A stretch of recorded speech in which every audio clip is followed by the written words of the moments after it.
இதே மாதிரி வீடு கட்டணுங்கிறது இல்ல. வாஸ்துக்கு சின்ன வீடுகளா இருந்தாலும் கட்டி சந்தோஷமா இருக்கணும், சமுதாயம் சிறப்பா இருக்கணும். கண்டிப்பா நல்ல வீட்டை கட்டி வாஸ்துக்கு ஒவ்வொரு வீடு அமைஞ்சிருந்ததுன்னா கண்டிப்பா சமுதாயம் சிறக்கும் அப்படிங்கறது அசைக்க முடியாத நம்பிக்கை. இந்த வீட்டை சுத்தி இடம் வேணும்னு சொல்லி நான் சொன்னேன். அது மாதிரி நம்ம இப்ப இந்த வீட்டை சுத்தி வந்துட்டு இருக்கிறோம்.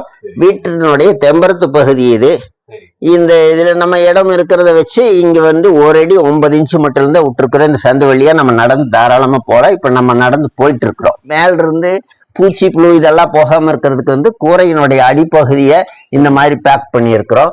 இதுல இந்த ஓரத்துல பாத்தீங்கன்னா தோணி இருக்குது. இந்த தோணி வழியாத்தான் நம்ம குடிக்கிறதுக்காக வரக்கூடிய தண்ணி மேல கூரையில விழுகிறதெல்லாம் இது வழியா சேமிச்சு நம்ம இனிமேல் பார்க்கக்கூடிய அந்த ஃபில்டர் டேங்குக்குள்ள போய் ஃபில்டர் ஆகி நம்ம குடிக்கிற பெரிய தொட்டிக்குள்ள போய் சேரும்.